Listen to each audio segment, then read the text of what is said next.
Hello and welcome back. Today I want to talk about addiction in childhood once again and whether school transition can make a difference. Children and young people need us to think about adversity and technology and mental health in a new way. I'm sure that everyone is doing everything they can to limit screen time, but if we let this situation drift along, it will be worse after the summer holiday when the children return to school. Last week, a landmark study featuring more than 4,000 American children was published. It tracked the children's scores on a questionnaire over a period of 4 years and showed the links between their perceptions of using social media and their risk of addiction. Nearly 1/3 of the children were using social media and their phones in such a way that they were on course to becoming addicted, and this started at age 11. This means that 1/3 of these children would have higher risks of suicidal thoughts and internalizing behavior.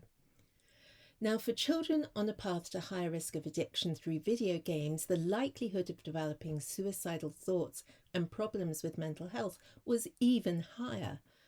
The research showed that children had tried to give up using social media, but they just found that they could not. They spent considerable amounts of time thinking about social media, and this affected their schoolwork. Now, last year, a systematic review was led by Janssen Theopoulos into the preventive interventions for internet addiction for young children aged between 9 and 12. Interesting. This is the time when children become more independent. Critically, it includes the period of school transition. Parents are likely to feel more attuned to what their child's peer group are doing, and they're more likely to feel keen for their child to keep up with the fast pace of change in all of these peer activities. Parents are vulnerable at several levels according to this research.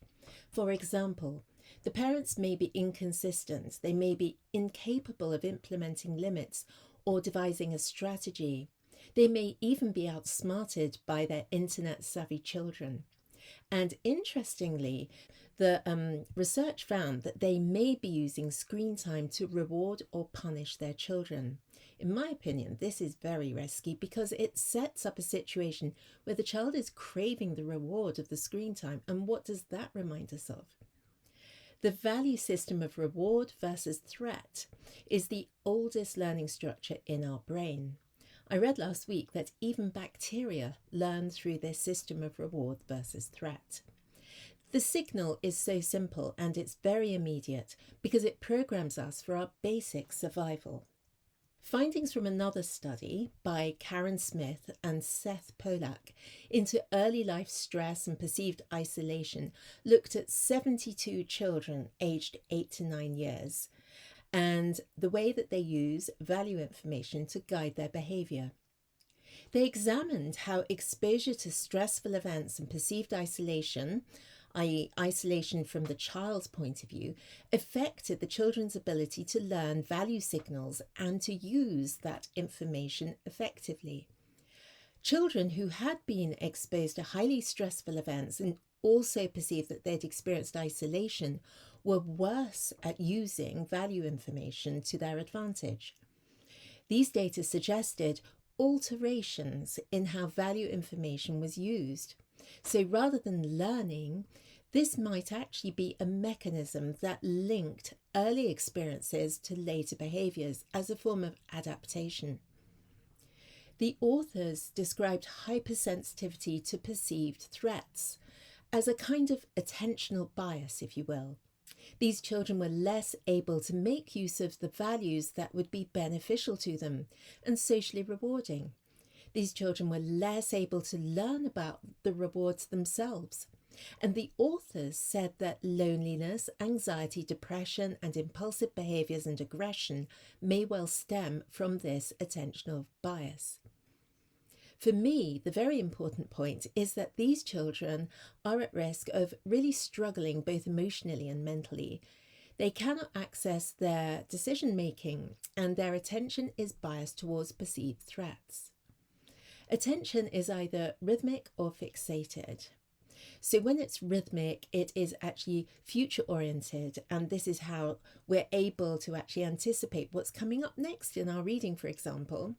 The alternative setting for the attention system is a more fixated one. And this is where we may find that a child is fixated on threats and vigilance, and they are very much in the present moment. I'll talk about this more in my webinar on Thursday, so do join me if this interests you. I'll leave the link below. Now, I know from decades of reading about and researching and delivering rhythm for reading that if the children's attention is vigilant, their capacity to perceive anything beyond the red hot moment is just not there. It's not available to them. And this is one of the most obvious reasons why their reading isn't flowing properly. Imagine feeling that you are so different and so flawed that this is conspicuous and it affects absolutely everything that you do or say because it's so integral to you. The feelings of dread would be constantly compounded day by day because it would just mount up day after day after day, lots and lots of reinforcing experiences. Now, if we imagine complete relief from that constant and growing weight of dread, we can appreciate that the relief in addiction isn't just a nice thing to have, a soothing, fluffy moment, if you will. No, this is far deeper. It's far more primal than that. This might even date back to stress and social isolation events from early childhood, as explained in that study. Now, I know that you're here because, like me, you care deeply about protecting these children from the new forms of addiction that are sweeping through the whole generation of young people.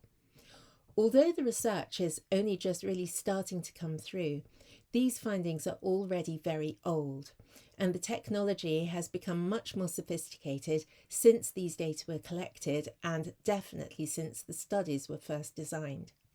The thing that really matters is that schools themselves have a vast bank of experience with supporting these children at this very sensitive time as they go through school transfer and transition. Parents' evenings begin in year 5 and the entire process runs through to the end of year 7. And from what I've read, this is also the period when the children are more likely to become addicted to video games or social media. School transition is like a rite of passage in the sense that the child outgrows one environment and starts again as the youngest in a much larger school. It would be so completely logical for the parents to try to support their children through this big step.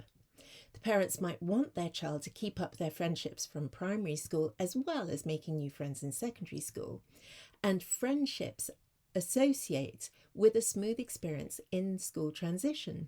So from the parent's point of view, there is so much uncertainty around the transition period that can actually be dispelled through friendship.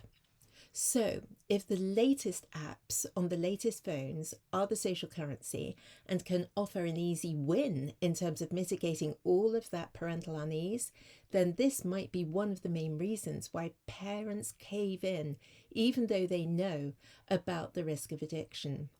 Because from the parent's point of view, a socially successful transfer from primary to secondary school is very high stakes as well.